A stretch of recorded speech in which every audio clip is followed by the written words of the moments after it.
How's it going, everyone? James Lynch here doing another edition of Early Look. This is the show where I take a look at an upcoming notable fight. And on today's edition, we're going to be looking at the lightweight title fight between Justin Gaethje and champion Charles Oliveira coming up here May 7th, Phoenix, Arizona, UFC 274. But before we dig into this, make sure you hit that like button, hit the subscribe button, hit that notification bell. That way you won't miss any updates on this channel. I am posting content on here almost every single day. And if you haven't seen it, I also did a breakdown of Michael Chandler and Tony Ferguson, which is on the channel as well. So let me know your thoughts on that. We're giving you a preview and pick for that one. If you haven't watched the show before, basically I go in depth on this fight. I go through stats, I go through a bunch of different factors, and then I give you my pick at the end. We also talk about the betting odds too. But yeah, really excited to break down this fight. An awesome matchup. One of the best lightweight fights in history, in my opinion. Charles Oliveira, Justin Gaethje. Okay, let's start first with Charles Oliveira, the current champ right now. You can see it there, 32-8 record. And I do have to mention, obviously, main event, 5 rounds. Not sure what the size of the cage, but it's not at the Apex, so it's probably going to be bigger than that. So yeah, it's going to be taking place at Phoenix, Arizona. Okay, so if you look at it here, Charles Oliveira, 32-8 record with a no contest. He's got 9 knockouts, 9 wins by knockouts, 20 submissions, and 3 decision wins. This guy does not like going to the scorecards. He's 32 years old. As you can see here, he's going to be turning 33 in October. He's 5'10" with a 74-inch reach, so he's 1 year younger and has a 4-inch reach advantage over Justin Gaethje. As I mentioned there, he is the UFC lightweight champion. He's a 3rd degree BJJ black belt. He has the most submission wins in UFC history with 15, and he has the most finishes in the UFC with 18. So, like I said, this is a guy that is a finisher. Keep in mind as well, he's been in the UFC for a while. That's also one of the reasons he's broken a lot of these records. Now, interesting thing here with Charles Oliveira, despite that he's only, despite the fact he's only 32 years old, he made his MMA amateur debut in November of 2007. You can see there he made his MMA debut professionally in March of 2008. He also made his UFC debut in August of 2010. You remember this? He fought Darren Elkins. Like, I forgot that was the fight that he had, and it's just crazy that both are still in the UFC a decade later, which is awesome. He's got a 20-8 UFC record with 1 no contest. Like I mentioned, the 18 stoppages there. Some really notable wins in his career. We got to go through these here quickly. And again, he's been in the UFC for a very long time. The champ, that is Charles Oliveira. He's got wins over Jeremy Stevens. He's got wins over Miles Jury, which at the time was a good win. Jury was 15-1. He also beat Kevin Lee, if you look at it here, which was the fight that obviously propelled him, through the lightweight rankings.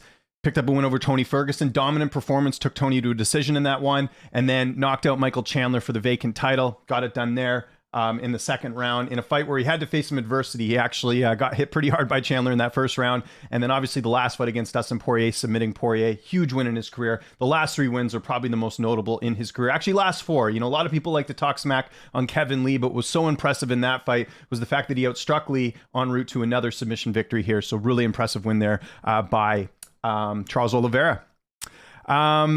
As far as like layoffs and all that, Oliveira really hasn't had a ton of layoffs in his career. If you look at it here, he's been pretty consistent, fighting at least twice a year. Maybe from 2013 to 2014 was probably the biggest layoff he's had, but in general, he's a guy that's pretty active.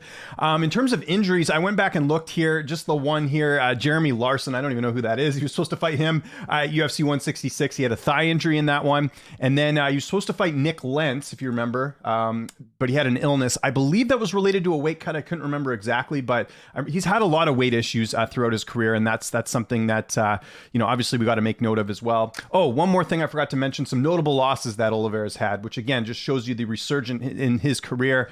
You look at the losses here. The Jim Miller loss is the one that really stands out here. This was the one that sort of halted the brakes on his hype train early on, because I remember when he came in the UFC, obviously a lot of notoriety there. So Jim Miller was a key loss there. Lost to Cerrone as well. Also lost to Cub Swanson, Frankie Edgar, Max Holloway, Anthony Pettis, Paul Felder. Paul Felder's the last person to finish him and defeat him, which is crazy to think. That was back in December of 2017. But I think we can all agree that Oliveira has hit another gear since losing that fight.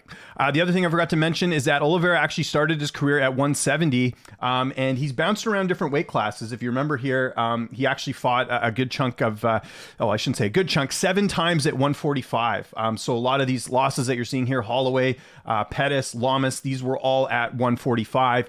He ended up missing weight 4 times. That's what prompted his move up to 155. Thank God he stayed. I mean, there was a period where Oliveira was like, I'm going to go try and make 145 again. I think 155 is the perfect weight class for him. And since then, he has not had any weight issues at 155. So that's another key thing. I think Bronx was just one of those guys that was in the wrong weight class. I think 145, way too much of a cut for him as well. The last thing I'll mention with Charles Oliveira, as you can see here with 18 finishes in the UFC, he's a guy that obviously does not go to the judges very often. So no controversial decisions here with Oliveira.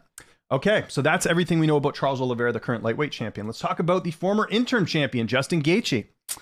As you can see there, 23-3 record. He's got 19 wins by knockout, so it's crazy. Oliveira's got all the submissions. Gaethje's got all the knockouts. He's only got 1 win by submission. He's got 3 wins by decision. Gaethje is 33 years old. As you can see here, he's going to be 34 in November. He's 5'11 with a 70-inch reach. So, he is, again, older, and he's also not going to have the reach advantage in this fight. Gaethje is a former World Series of Fighting lightweight champion. That's how he sort of cut his teeth. He's also a former NCAA Division I wrestler. And he's also the former UFC interim champ, which I think people know, but people also kind of don't give him enough credit for. He did that by finishing Tony Ferguson. So a couple common opponents, or I should say 2 common opponents they have. He finishes Ferguson. Oliveira goes the distance with Ferguson. He goes the distance with Chandler, granted only a 3-round fight, but Oliveira finishes Chandler. So those are some common opponents that they have. One thing I went back and looked at with Gaethje as well is that he actually had a couple catchweight fights early in his career. He fought at 159, and then at 165, he fought against Drew Fickett. But the majority of his career has been at 155. You can see here, Gaethje did not have an amateur career. He had his MMA debut in August of 2011 against Kevin Croom, which is crazy. At the time I'm recording this, Croom is fighting at bantamweight this weekend, which is a little nuts. But there you can see, first UFC or his first professional fight was against Kevin Croom. That was a slam finish.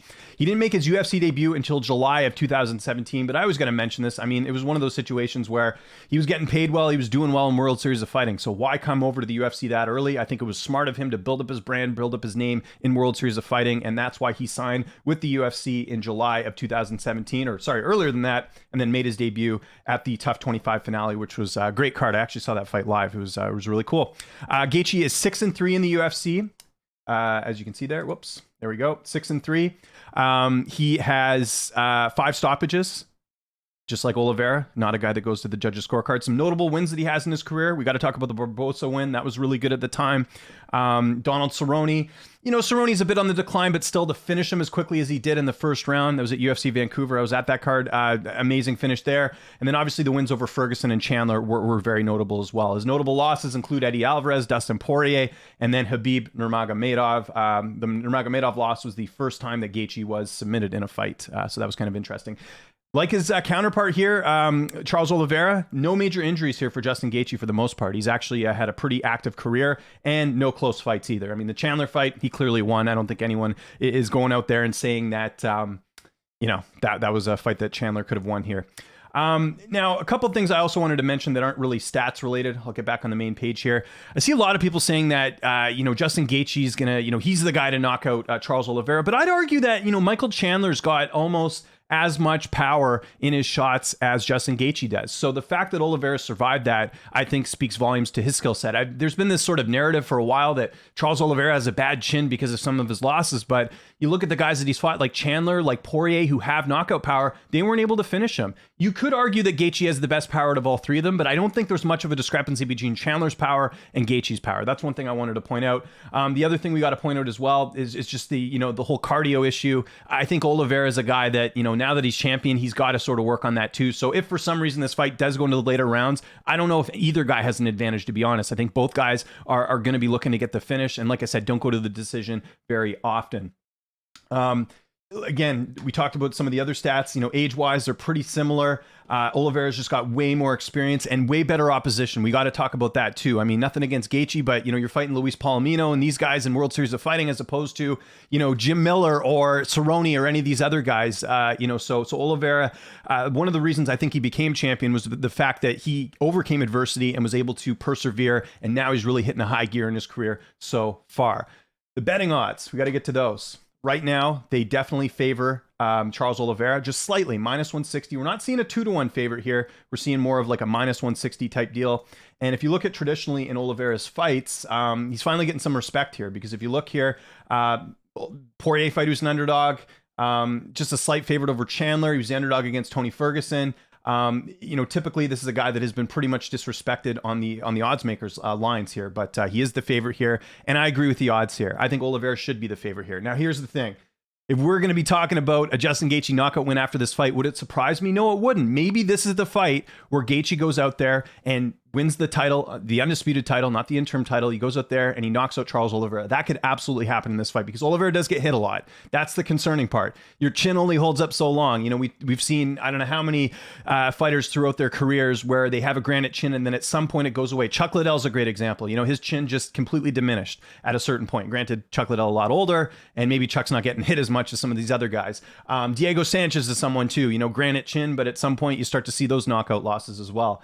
I don't think Oliveira is at this point. I think we forget he's 32. I know he's taken a lot of damage throughout his career, but I don't think that we're at that point where I think he's going to get knocked out in this fight. So if Gaethje can't knock him out, maybe he out-wrestles him. But Gaethje typically doesn't use his wrestling. That's one of the things we thought about in the Khabib fight. Would he be able to out-wrestle Khabib or use his wrestling and be able to, stuff those takedowns? That wasn't the case here.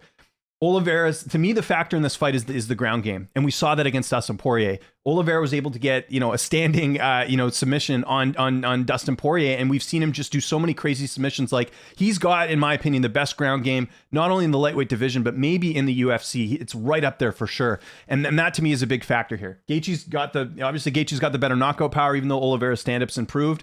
But I just think Gaethje's only way to really win this, I think, is if he knocks out Oliveira, whereas I think Oliveira can either survive Gaethje's onslaught and maybe take it into deeper waters, or he submits him. But I think submission is more likely. I don't think this fight goes to the judges' scorecards.